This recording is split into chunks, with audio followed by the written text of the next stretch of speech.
Hello, and welcome to another Xamarin University Lightning Lecture.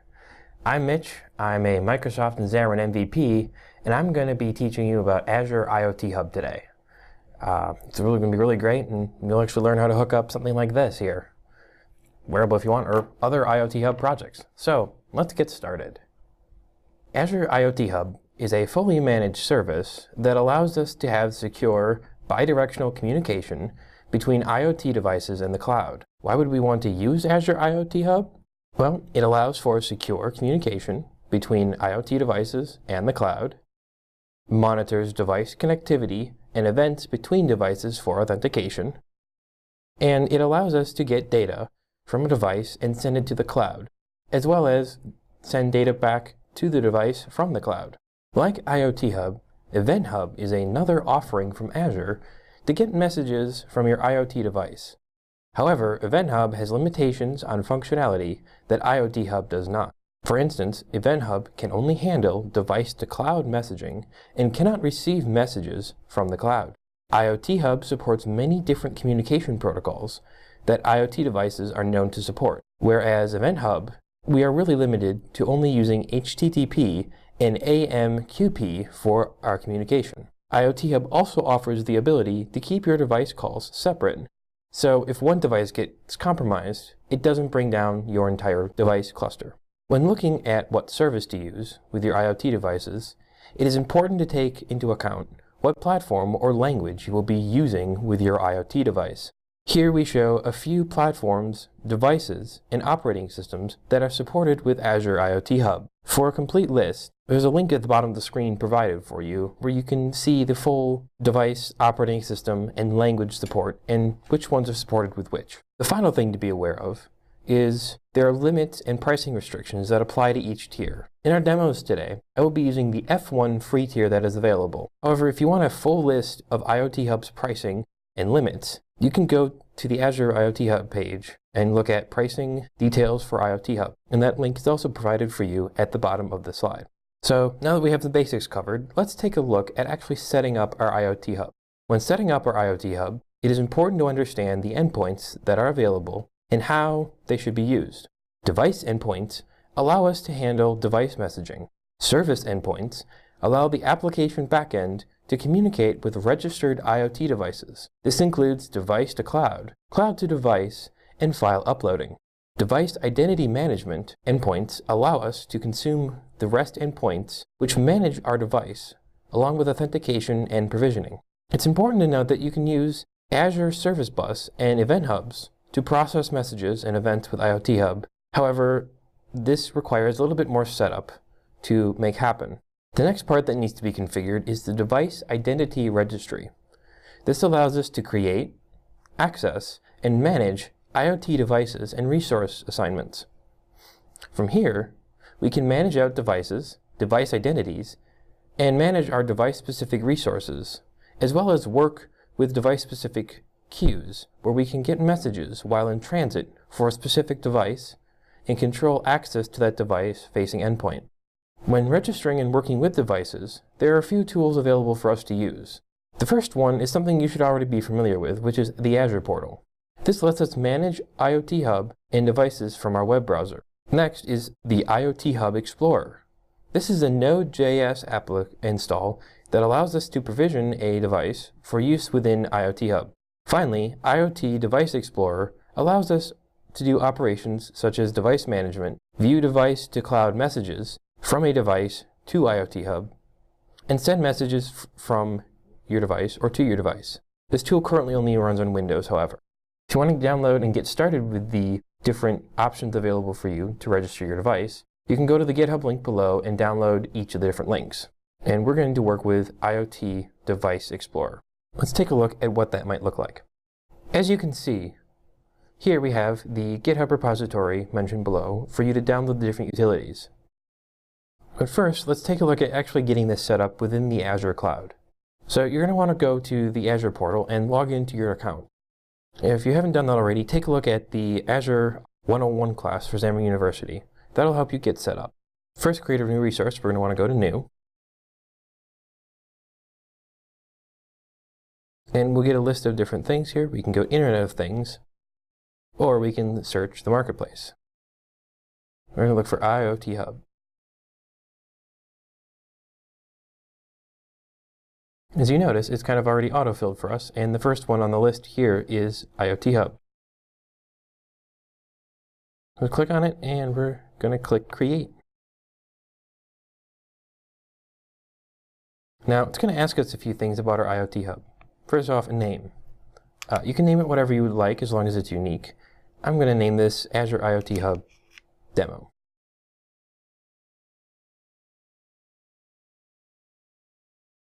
But it looks like there's already a name for this, so let's make it a little bit more unique here. Let's say XAMU. We then need to choose our pricing tier. If you need more limits, or you want to work with more, you can stay with the S1 standard, but for this demo we're going to go with the free one. And let's select that. Now as you notice, the free limits us to 1 IoT device and 2 cloud partitions. We're going to cover a little bit more about this later. It then asks us for a subscription, which I'm going to choose Visual Studio Enterprise, and then it asks us to create a resource group. I already have one set up, the IoT Hub resource group. If not, just create new and type the name you'd want. Finally, we need to choose the location we want to host this in. As you can see, there are very limited different options, and based on what we would like to do, and if we're doing device management preview or not, that will depend on what we can choose. I'm going to go with East Coast right now. And then we're going to go and create this.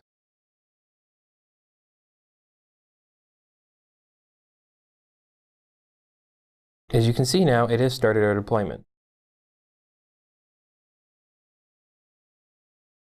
We'll give it a bit to create. As you can see, the deployment was successful and has created the resource group and assigned the IoT Hub to that. Now that we have that up, we can actually go and access that to basically get our info we need to set up and continue on. As you can see, this opens us up to our IoT Hub that we created. We get some info about our IoT Hub and any current devices or what's available and usages with that. Now there's a bunch of other options here on the left-hand side. And for our reason is we're going to need the shared access policies under the General tab. Let's click on that. This will then pop open our different policy names with a bunch of different options such as IoT Hub Owner, Service, Device, Registry Read, and Registry Write. For today, we're going to be using the IoT Hub Owner, as that will give us the ability to set up and configure our IoT Hub and our devices. Let's click on the policy, and you notice it has these permissions, and we're going to want our shared access keys and connection string. I'm going to use the primary key and the primary key's connection string. So I'm going to go in, copy that primary connection string. I'm going to go in and go to our Device Explorer. You need to run this from Visual Studio. And if you've not already, download this. We're then going to go in and paste our connection string. Let's click Update. Now this has updated our settings successfully. Once here, and we get our connection string in, we're going to want to go to Management. As you can see, we have options to create, refresh, update, and delete our devices. Let's go in and actually create our device and get this added to the list. So it's asking for a device ID. I recommend naming this some unique name that you can recognize it in the future, but the choice is up to you. I'm going to name this Photon LED Demo Device. It's going to generate some keys for us. Let's go and hit Create. You can see it's giving us some info. You can copy it off, open a notepad, just paste it here for the time being, and hit Done. It has now added our device to the list, and we can see that we're not yet set up. There's a few other things we have to do yet. Now that we have our IoT Hub created and our device registered, let's take a look at what is available for us to communicate with our newly registered device. With our device now registered, it is important to understand how IoT Hub security works.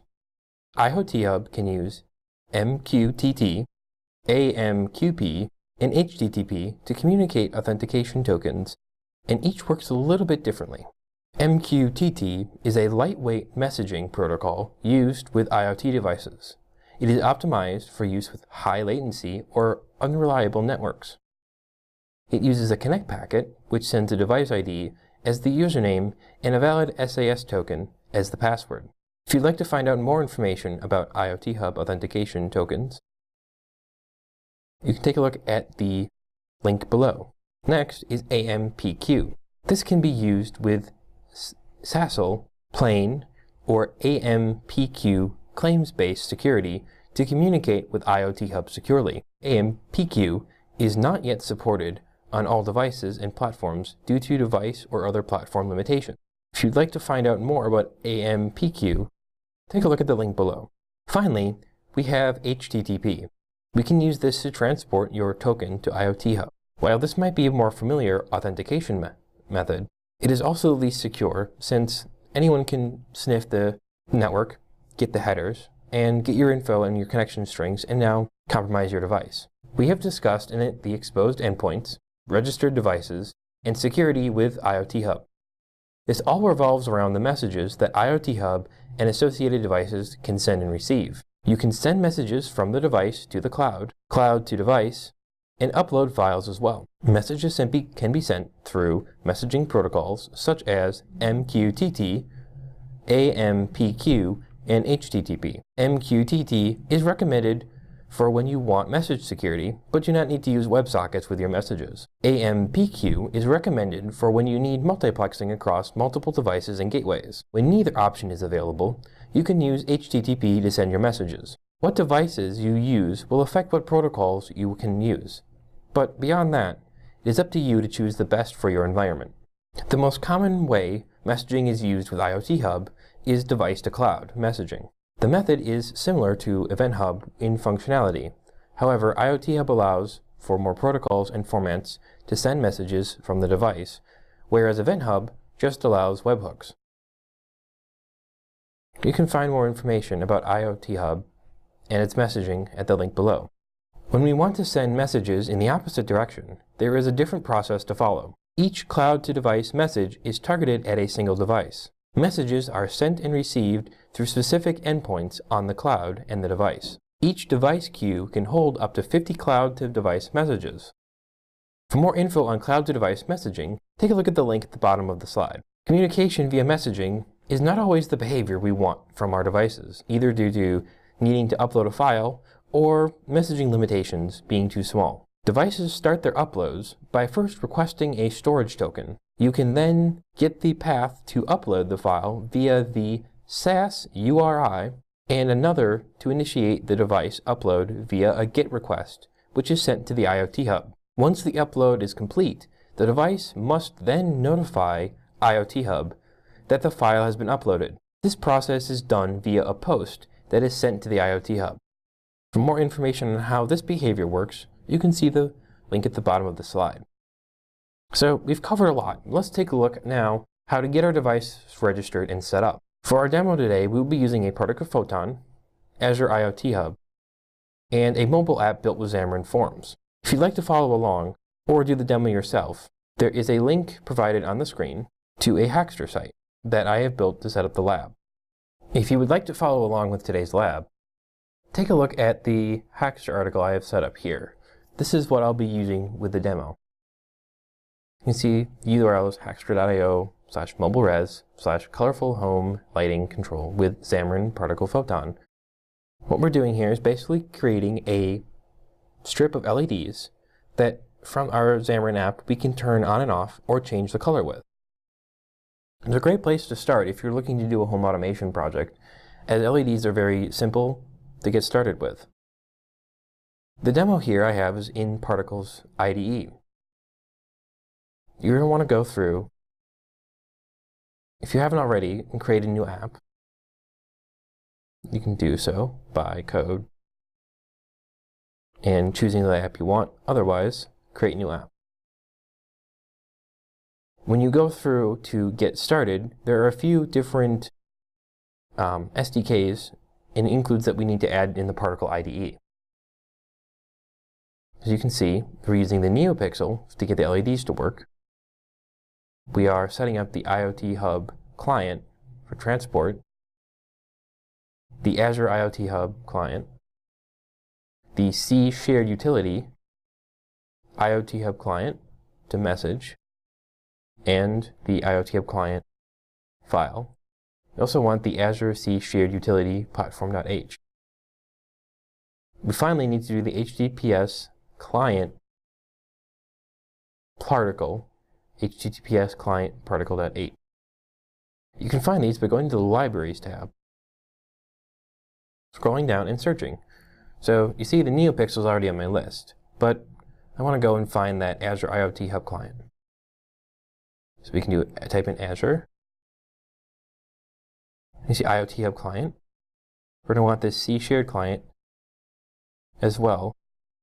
And then if we search HTTPS client, you see here we have the HTTPS client particle. And there's a bunch of other setup information that we have to do to make IoT Hub work.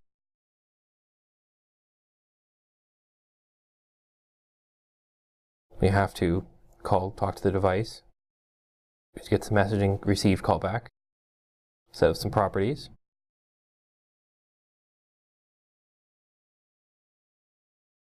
Now, how this works is, as you see here, we have some code in to set the strip pixel color, which when we tap it from the mobile app, what color we want, and it's going to go through, call this command, set the strip color based on what we're passing it, and then also to go in and set up our array for the JSON to pass through the colors. So IoT Hub will get red, green, and blue through integers. And then I'll pass that to IoT Hub where I can then store it or work with some of the data. Then I have to make sure we also destroy the message after we're done with it. Now, we're going to have to go through up here and actually add in the proper connection string. As you see here, I have an old connection string that is no longer valid. So let's go through and get rid of this. If you still have your Device Explorer open, let's go right-click, and you see here there's copy connection string for selected device. Let's grab that, go in here to connection string, and we're going to paste that in there. Let's make sure to save this out to Particle. Let's go and flash our device and push this out to the Particle IDE. As you can see, this is going to flash our code to the device, which will reset. During this process, you will notice if you have a photon that it will go from a cyan, if you have it connected to the Wi-Fi, to a purple as it reloads the firmware, and then it will go a flashing green, or pulsing green, which means it is looking for the Wi-Fi as it restarts. And then when it's connected again, it'll be breathing or a slow pulse of the cyan blue color. And while I'm waiting for that to return, let's go take a look at my Device Hub. In the Device Explorer, we can now go to Data. You see Azure IoT Hub Demo XAMU, the device name. We can set the start time. Let's just take a look at Monitor here. And as you can see, those events are coming in now to our device. Let's also take a look at cyan, magenta, and let's finally turn off. As you see, it's going through, taking our values, and sending the data across. If this was hooked up in the Azure end, we can now do anything like stream analytics, store the data, and do a lot of things to this. In this lecture, we have covered what Azure IoT Hub is and how to get started using IoT Hub, as well as how to register your device and an example of using a photon to communicate with IoT Hub. With what we learned, you can apply that to other devices, such as a Raspberry Pi. From there, you can expand your knowledge to using different services, such as stream analytics and machine learning with the data you get from your devices. If you'd like to try some other demos or projects on your own, with different devices or hardware, or just looking for other project ideas, I recommend taking a look at the Azure IoT Hub Microsoft page on hackster.io. This brings us to the end of our presentation. Again, my name is Mitch Muenster, and thank you for watching.